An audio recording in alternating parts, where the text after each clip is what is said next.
One டேல நான் எல்லா பிளேஸும் சுற்றி பார்க்கணும் அப்படின்ற மாதிரி இடம் இருக்கான்னு கேட்குறீங்க தானே? கண்டிப்பாக இருக்குது. இது என்ன பிரமாதம்? இது விட பெசலைட் ஒன்று இருக்கு, கூவுடா. அப்படி தேடி கண்டுபிடிச்ச இடம் தான் காரைக்குடி.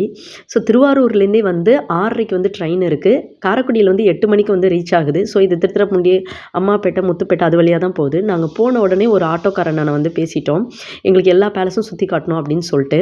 ஸோ 1500 சார்ஜ் பண்ணாங்க. எனக்கு இது வந்து ஓகேவாக தான் இருந்தது. ஸோ ஃபஸ்ட்டு நாங்கள் சூஸ் பண்ண பிளேஸ் வந்து ஆத்தாங்குடி தான். ஆத்தாங்குடினாலே தெரியாமல் இருக்காது, ரொம்ப ஃபேமஸான ஒரு பிளேஸு. அண்ட் வந்து டெய்ல்ஸுக்கு பேர் போன ஊர் அப்படின்னே வந்து சொல்லலாம். போகிற வழியெல்லாம் டெய்ல்ஸ் தான். கரெக்டாக காரைக்குடியிலேருந்து 35 கிலோமீட்டரில் இந்த ஆத்தாங்குடி பேலஸ் இருக்குது. ஸோ நிறைய ஷூட்டிங்லாம் இங்கே எடுத்திருக்காங்க.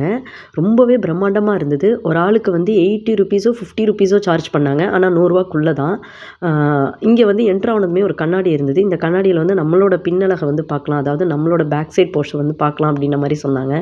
இதோட ஃபுல் வீடியோ வந்து என்னோடய யூடியூப் சேனலில் வந்து நான் அப்லோட் பண்ணியிருக்கேன், செக் பண்ணி பார்த்துக்கோங்க. நெக்ஸ்ட்டு என்ன, எடுத்த உடனே பார்த்திங்கன்னா அந்த டைல்ஸ் தான் வந்து சொன்னாங்க. நாங்கள் கூட்டிகிட்டு போன அந்த அண்ணன் வந்து, அந்த ஆட்டோக்காரனை வந்து எல்லாத்தையுமே வந்து கைட் பண்ணாங்க. இப்படிலாம் வந்து யாருமே சொல்லி தர மாட்டாங்க. அந்த அளவுக்கு வந்து எந்த இடத்துல என்ன இருக்குது, இதை பற்றின வரலாறு எல்லாமே வந்து சொல்லிக்கிட்டே போனாங்க. எங்களுக்கு ரொம்பவே யூஸ்ஃபுல்லாக இருந்தது. இந்த அண்ணனை பற்றின டீட்டெயில் வந்து நான் வீடியோ வந்து முடிகிறப்ப நான் வந்து கண்டிப்பாக கொடுக்குறேன்.